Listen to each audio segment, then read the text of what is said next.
A aparência não é tudo que importa se você tem bom caráter e é muito esforçada. Mas ninguém me dá valor.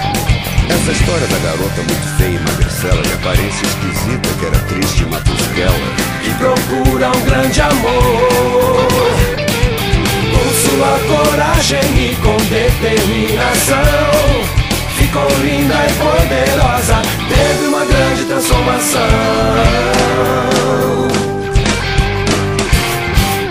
Ela, ingênua, otimista e sonhava em ser artista, procurava um bom emprego, só queria um sossego. Mas seu mundo desabou. Ela não tem vaidade, não tem olhos pra maldade, foi pensando no futuro, procurando seu rumo.